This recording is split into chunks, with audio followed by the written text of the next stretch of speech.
Ya, Assalamualaikum warahmatullahi wabarakatuh. Pelajar-pelajar sekian bagi Sekolah Agama Seri Sabak Uni Darjah 5 untuk pendidikan UPKK. Hari ini kita akan menyambung bagi pendidikan adab. Oh, sini terkopik, tertinggal adab.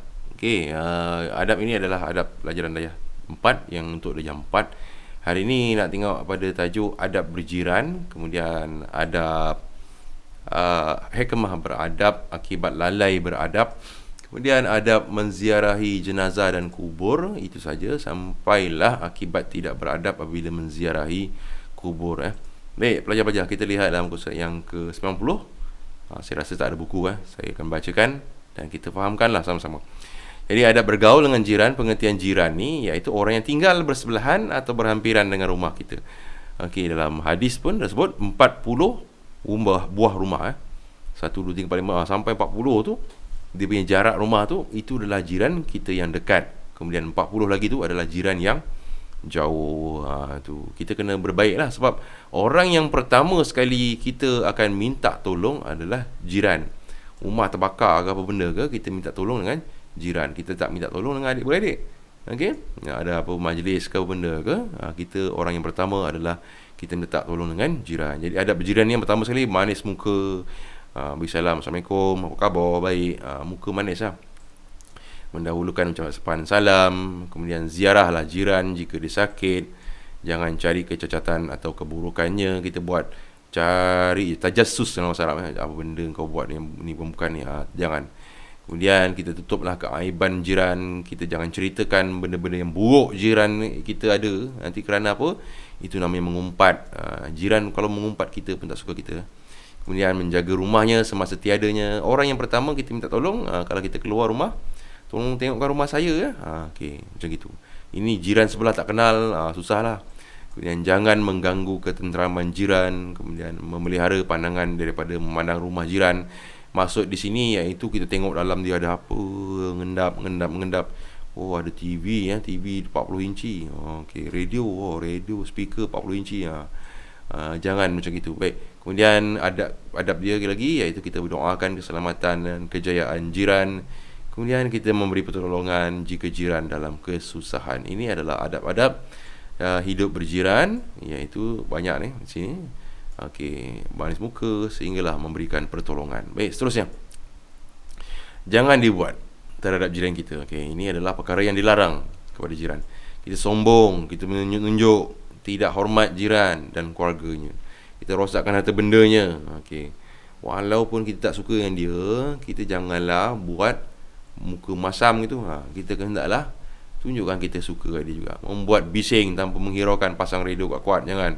Buang sampah di sekitar halaman rumah jiran. Sekitar ke tepi ke, kita buang sampah bersepah. Sebenarnya itu mengganggu jiran. Ini dilarang. Sebenarnya banyak lagi Banyak lagi benda yang dilarang. Okey.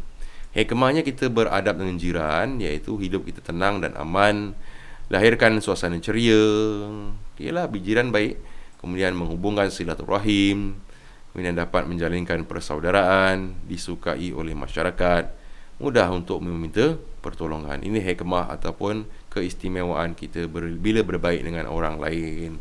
Kita senang dapat dibantu. Orang tengok kita susah, orang akan tolong kita. Kalau orang tak kenal kita, payahlah.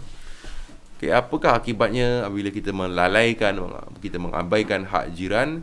Jiwa tidak tenang, masyarakat menjadi mundur dan berpecah belah, dimurkai oleh Allah Subhanahu Wa Taala, tiada semangat kejiranan, dibenci oleh ibu bapa, rakan dan masyarakat, susah untuk mendapat pertolongan. Kalau kita jatuh ke apa benda pun, jiran tengok kan, ni pasal apa? Tak kenal. Kita tak pernah tegur dia, dia pun tak pernah tegur kita. Jadi masalah itu. Buat kenduri tak ada siapa datang, pasal kita tak pernah berbaik dengan jiran. Okey.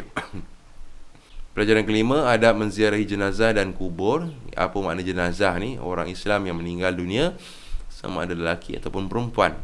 Adabnya iaitu menziarahi jenazah, berpakaian menutup aurat, solat berjamaah bagi solat jenazah, mengucap takziah kepada keluarga si mati. Ini takziah ni khusus untuk orang lelaki, orang perempuan tak boleh. Dimakruhkan untuk memberi ucapan takziah kepada perempuan. Okey, memberi pertolongan kepada keluarga si mati. Ini contohnya Orang tu dah kematian berapa. Okey, kita masakkanlah makanan untuk diri dia. Kenapa? Kerana dia berasa susah. Bukannya dia buat kenduri. Dia malam tu dah lah kematian berapa, lepas tu dia pula masak buat kenduri, kita pula yang makan. Itu kesilapan, terbalik lah. Nabi suruh masak, jiran masakkan untuk orang yang kematian berapa, kematian ahli keluarganya. Jadi dia rasa tenang. Kemudian banyakkan membaca Quran dan mendoakan si mati. Ini ketika menziarah ni, orang sakit apa, orang dah meninggal ni, kita jumpa, jangan berbual. Masuk dalam, kita buka lah dia punya muka, tengok kah situ, kemudian kita baca lah ayat suci Al-Quran. Tak baca pun tak apa, kita baca doa terus saja pun boleh. Allahumma gfir lahu warhamhu wa'afi wa'fuanhu. Itu doa yang paling pendek. Yang ke seterusnya iaitu menyediakan makanan keluarga si mati. Bukan orang yang mati itu buat kenduri ya. Terbalik sekarang orang Melayu ni. Sebenarnya orang yang kematian, orang yang jirannya menyediakan makanan kepada keluarga si mati. Kemudian adab menziarahi kubur, iaitu memberi salam kepada ahli kubur. Bukan ahli kubur salah ni. Assalamualaikum ya ahlad diyar, bukan ahli kubur. Ahli kubur ni bahasa Melayu ni. Sebenarnya salah. Kalau terjemahan bahasa Arab ni, ahli kubur ni maknanya orang pemilik tanah perkuburan. Itu salah maksudnya. Ahlad diyar iaitu orang yang menanti hari pembalasan, macam itu. Assalamualaikum ya ahlad diyar, bukan ya ahli kubur. Kemudian baca Fatihah.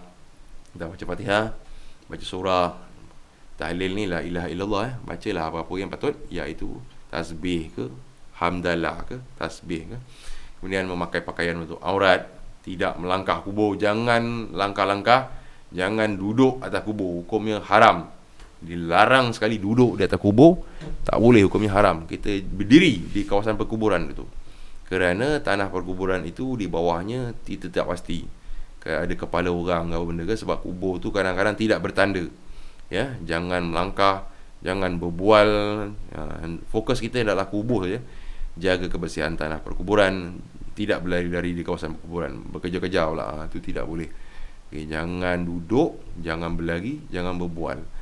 Pergi sana, beri salam, Assalamualaikum, baca surah, baca doa, balik, betul dah, itu je. Kita lihat seterusnya hikmah kita beradab semasa menziarahi kubur. Yang pertama, menguatkan ketakwaan kita pada Allah Subhanahu Wa Taala. Kita dapat ganjaran pahala, kita dapat mengeratkan silaturahim, kita dapat mendorong melakukan ibadah. Sebenarnya melawat jenazah tu, kita lihat, kita teringatkan diri kita bila pula kita akan mati gitu sebenarnya. Yakin hidup dan mati di tangan Allah. Kita rasa insaf, kemudian dapat mengambil pengajaran, kemudian meringankan beban kesedihan keluarga si mati. Ada orang datang tengok, dapat ketenangan juga orang yang kehilangan ahli keluarga dia. Kalau tak ada siapa tengok, sorang gitu, dalam mandikan sorang, semayangkan sorang, tanam sorang-sorang, sedih ahli keluarga. Bila ada orang lain datang, dia rasa sedikit seronok. Kemudian akibat tidak beradab ketika menziarahi jenazah atau kubur. Satu, mendapat dosa, dimurkai oleh Allah dan Rasul, merendahkan maruah diri, tidak mendapat keredaan Allah Subhanahu Wa Taala. Ini dia yang tadi, bukan ahli kubur saya bacakan tadi. Doa ketika melawat perkuburan. Assalamualaikum ya ahlad diyar. Ahli diyar ni dari bawah.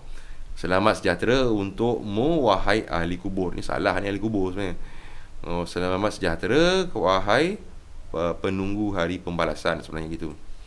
Kemudian doa ketika berlaku kematian dan ditimpa musibah. Inna lillahi wa inna ilaihi raji'un. Sesungguhnya daripada Allah kami datang dan kepadanya kami kembali. Jadi pelajar-pelajar sekian, apa yang kita pelajari hari ini iaitu tentang adab pertama sekali adab berjiran. Apa nak buat? Manis muka, beri salam, tolong dia. Kemudian apakah akan berlaku jika kita buat perkara yang dilarang? Akan menjadi hidup tak tenang. Kemudian akibat mengambilkan hak jiran, jiwa tak tenang, masyarakat menjadi mundur. Kemudian adab menziarahi kubur. Yang terakhir sekali iaitu akibat tidak beradab, iaitu kita dapat dosa. Jadi pelajar-pelajar, semoga bermanfaat. Assalamualaikum warahmatullahi wabarakatuh.